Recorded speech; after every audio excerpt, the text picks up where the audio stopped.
Jason, is there anybody else on the board that we can expect to possibly make a decision? Not in the very near future. Clemson still needs a defensive end. They've already got two in David Ajigbe and AJ Hoffler. They need a third. They offered to Mariah Parker last week, former Penn State commit. Clemson had kind of been in on him early. He worked out at Dabo Sweeney's high school camp in the summer of 2021. I think it was Lemansky Hall who went and scouted one of his games last fall. So Clemson had kind of been recruiting him for a while last year. And then about the beginning of the year, they kind of started trending in opposite directions. About the same time, Brent Venables headed for Oklahoma. Maybe that's a coincidence. Maybe it's not. But he ends up committing to Penn State over the summer.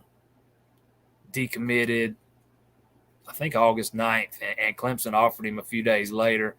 And I think that relationship that was already in place has been in place, long-standing relationship. That's probably why he got the offer right now instead of Devin Hobbs, who I know Clemson's been in contact with too. But expect him or Parker to take an official probably for the Syracuse game. I don't think that's been confirmed, but he's got a bye week that week. That looks like the date that's being circled right now. Probably won't get a decision until November. And Clemson's still waiting on Kaden McDonald. He would be the fourth defensive tackle taken the class, which would technically be an oversight if you're counting numbers and stuff. But expect him to take an official to Clemson in the fall. Probably take one to Ohio State, Michigan, Florida's involved. Wouldn't expect a decision from him before October at the earliest. Might be later than that. And, of course, Clemson still needs the running back, the ever-elusive running back the fans love to talk about. Just looking to add one in this class. Been very, very methodical in the way they have gone about doing this. Have only offered 5.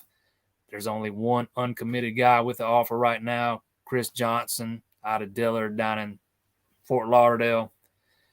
Still would consider him a fairly strong lean to Miami. I don't think anything's changed there. Haven't heard anything ironed out as far as getting him on campus for an official in the fall. I know he was invited to the All-In Cookout. He didn't attend for whatever reason. I think travel distance was a factor, but then a few days later he's at Ole Miss. So, I mean, you make of that what you will. If Clemson can't work out something with him, get him on campus for an official in the fall, I would expect them to move on to somebody fairly quickly once the season starts. Might be even somebody that's not even on the radar right now. These kids in this 2023 class, their senior seasons haven't even started yet. So you could see one of these kids have a strong senior campaign, put themselves right in the mix when they otherwise haven't been in it already. So we'll see how that one plays out. I know it's frustrated a lot of fans the way Clemson's gone about recruiting running backs in this class, but they like to carry 5. They're going into the season with 4. They did give a scholarship to walk-on Dominique Thomas, but they're going into the season with 4 scholarship backs: Kobe Pace, Will Shipley, Phil Maffa, and the freshman Keith Adams. And these are 4 guys all with multiple years of eligibility left. So I think Clemson feels like they can take their time and be patient and be selective and be picky. And I know fans don't like to hear that. There's a lot of people of the opinion that running back was this big dire need in this class. Clemson needed a top-rated back, and I just don't share that opinion. I think you definitely need a solid back in this class. Don't get me wrong. I just don't think he needed to be top 5 caliber or anything like that. And I can kind of see where Clemson's coming from being kind of selective here.